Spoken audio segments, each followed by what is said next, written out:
الهدى يا شهر الندى. بسم الله الرحمن الرحيم. الحمد لله رب العالمين، والصلاة والسلام على سيدنا محمد وعلى آله وأصحابه الطيبين الطاهرين.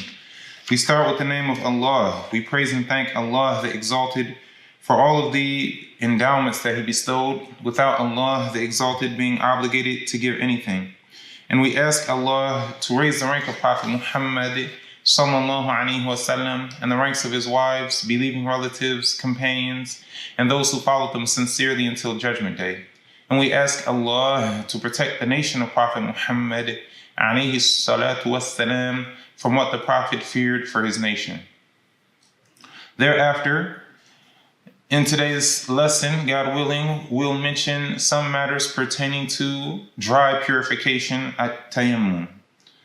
The author, Sheikh Abdullah Al-Harariyy rahimahullah, said, the person who cannot find water or is harmed by water makes tayammum after the time of what the person is performing tayammum for has set in, and the non-exempted najis filth has been removed. Tayammum is performed by wiping one's face and hands, including forearms, with the dust of unmixed, purifying, and dusty soil, in the aforementioned order, that is, the face and then the hands, in 2 strikes, with the intention of making the performance of the obligatory prayer permissible, while transferring the dust of the soil and wiping the first part of the face. So he said that the person who cannot find water or is harmed by water makes tayammum. As for the one who cannot find water, this would either be that he can literally not find water, or it is a figurative meaning of not finding water. The literal meaning of not finding water is that one would not have water himself nor with his companions. The one would check his luggage, for example, if traveling, to see if there was water available, and if not, then he would ask those accompanying him if they had water, and he would request it from them even for a cost. If there was no water with him or his travel companions, then if he knew of water within the distance known as haddul qurb, or a close boundary, then he would not be considered that he could not find water. He would be considered that water is available, and so he would be required to seek that water in the aforementioned close boundary and use that water for purification, whether wudu or ghusl. And the close boundary is what is, the scholars mentioned, it is a half of a farsakh, which is approximately 4 kilometers. If one had certainty that there was no water within this distance, then he would be allowed to immediately make tayammum without seeking out water. So if he knew that there was water within this close boundary, he would seek the water. If he knew that there was no water within the close boundary, then he could immediately make tayammum with soil. However, if he didn't have certainty, rather in his mind, it was a possibility of the existence of water and a possibility of the lack of existence of water, then he would be required to seek water within what is called haddul ghawth, or a rescue boundary. The rescue boundary is 300 cubits, and a cubit is approximately 1.5 feet. And so 300 cubits is approximately 450 feet. What's like a football field and a half.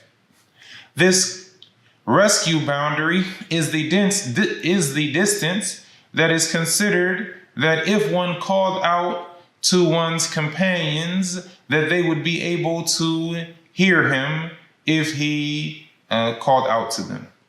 So if one considered that it's possible that there is water nearby, but also possible that there isn't, then he would be required to search within this rescue boundary. If he was in a flat land, then he could merely turn around looking in the different directions around him, and if he perceived water, then he would seek out that water and make purification with water, like wudu and ghusl. If he was in a land with varied elevations, highlands, lowlands, peaks, and valleys, then it will be sufficient for one to seek a vantage point that allows him to look around in the different directions. And then if he perceived water from that vantage, then he would seek the water and make purification with water. And if not, then he would make at tayammum. This is the case of the one who literally couldn't find water. As for the one who could not find water, what's called ma'nawi, meaning that it's a metaphorical meaning of not finding water, and that is for water to be actually present, but for a religiously valid excuse, he doesn't use the water, rather he would make tayammum.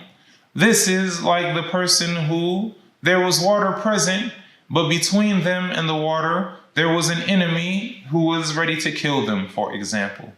Or a predatory beast like a lion. And so because of this, the person can't reach the water. So then they would make tayammum in this case. Another example is for one to have water himself. However, he requires the water to drink it himself. For example, to save himself from perishing in travel. And he didn't have enough water to make purification with water, but also have enough for himself to drink. So in this case, even though he has water, he would make tayammum. Likewise, one, if he had some water, but he needed it for what's called hayawanun muhtaram, a respected animal, a respectable animal, like one's riding animal, if it was a horse or a camel, etc., then he could give his animal a drink to, protect its health, to keep it from perishing, and make tayammum instead. That is, even though there was water present, he would use that water to give his animal drink, and then he would make dry purification instead of using water for wudu or ghusl. As for an animal or something that's not considered a respectable animal, one wouldn't use the water to give that one a drink. Rather, he would use that water to make wudu or ghusl for the prayer. An example of something other than a respectable animal is like a pig, for example, or a dog, or an apostate, or a harbi kafir. Another reason for one to make dry purification is if they were harmed by water. That is, that due to an ailment, if they used water, they would be harmed in unbearable hardship. Then, in this case, they would be allowed to make dry purification even if water was readily available, and that is to avoid that harm.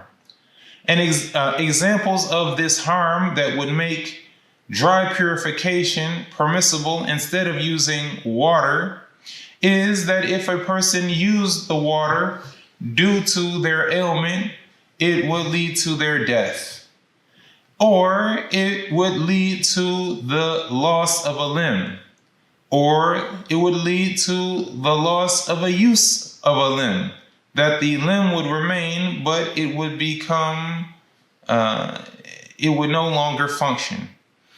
Another example is if, due to using water, one's ailment would be prolonged. That is, his recovery would be delayed, or an additional ailment would afflict him due to the use of water, or that he would get a deformity in an apparent part of his body. These are examples of matters that would lead to making tayammum permissible, that he would be able to make dry purification instead of using water. So the person in these cases that we mentioned for you, they would make dry purification. The author, may Allah Ta'ala have mercy on him, said, after the time of what the person is performing tayammum for has set in. So if a person wanted to make dry purification for the obligatory prayer, for example, they wouldn't make that dry purification before the time of that obligatory prayer has entered.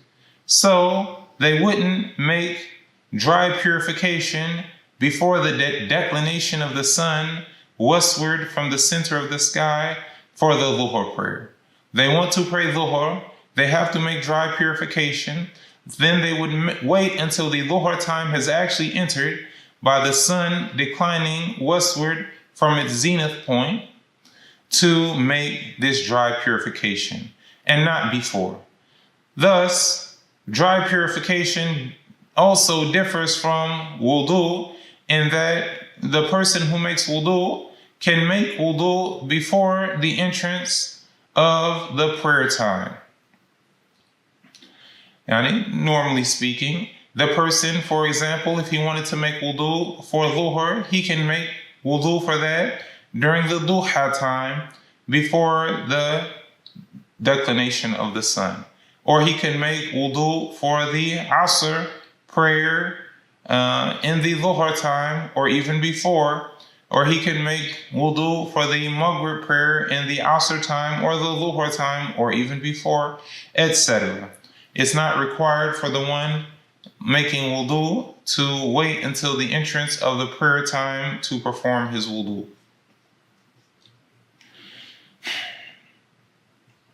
He said, and the non-exempted najis filth has been removed.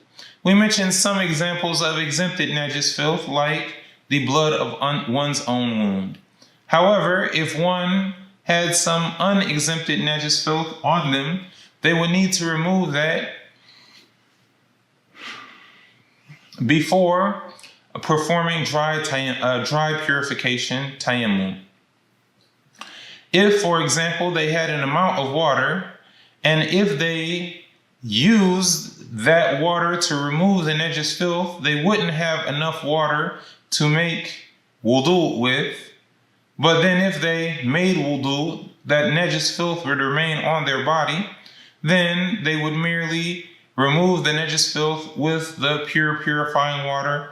And then, since the amount of water that remained is not sufficient for a wudu, then they would make tayammum. He said, tayammum is performed by wiping one's face and hands, including the forearms, with the dust of unmixed, purifying, and dusty soil. So, for tayammum, one does not need to wipe on the head, nor do they need to wipe on the feet, which are parts of the body that would be addressed for wudu. However, for tayammum, one merely wipes the face and the hands. One uses dusty soil. The soil must be dusty.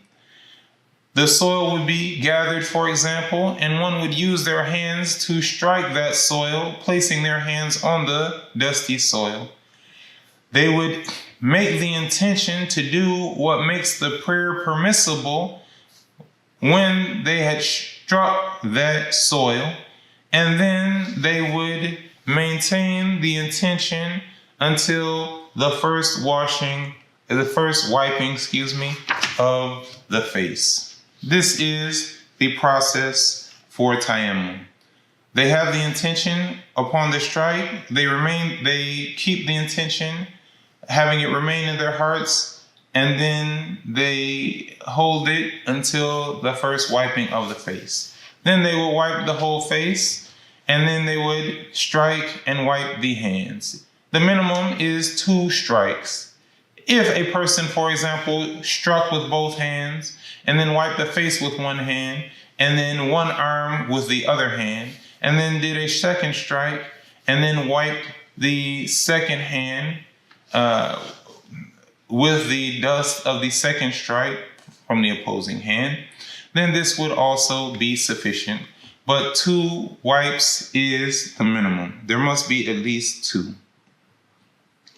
He said, including the forearms, one wipes the hands and the forearms for the tayammum. He said, with the dust of unmixed, purifying, and dusty soil. So the soil that he uses should be unmixed with another powdered substance like ash or like powdered plaster. He said, purifying, so this soil would not be najis filthy by being mixed or contaminated with najis filth, nor would it be used soil, meaning soil that had already been used for tayammum. And that is the soil, the dust that attaches to the face or falls from the face for the tayammum. If a person, for example, used the dust and then they wiped their face and then that dust fell from the face, they wouldn't use that same dust again for tayammum. Likewise, the soil must be dusty. That is a requirement for its validity in the for it to be used validly for dry purification. He said, in the aforementioned order with 2 strikes. So one wipes the face and then the hands. And we mentioned that there must be at least 2 strikes. He said, with the intention of making the performance of the obligatory prayer permissible. So one doesn't have an intention similar to the some other intentions that may be used for wudu, like for one to intend tayammum or for them to intend purification for the prayer. Rather, they would intend istibahatu fardis salah, meaning they would be intending with the strike and holding it until the wiping of the face, to do what makes the performance of the prayer permissible for them. This is the intention that one would hold for the obligatory tayammum. He said, while transferring the dust of the soil and wiping the first part of the face. So when a person makes tayammum, he doesn't grab a clump of dirt, for example, and wipe it on his face. Rather, he strikes the soil. He has the intention. He lifts the hands to the face while maintaining the intention, and then he wipes the face. Then he can strike again and wipe the arms, the hands up to and including the elbows. Or he could do it with another format, like, for example, striking, then wiping the face with one hand, wiping one hand with the other hand, then striking again and wiping the second hand, for example. And this is what the Sheikh mentioned in brief in what pertains to dry purification at tayammum, and Allah Ta'ala knows best. والحمد لله وصلى الله على سيدنا محمد وعلى آله وأصحابه الطيبين الطاهرين السلام عليكم ورحمة الله وبركاته. يا شهر الخيرات والإحسان والبركات يا رمضان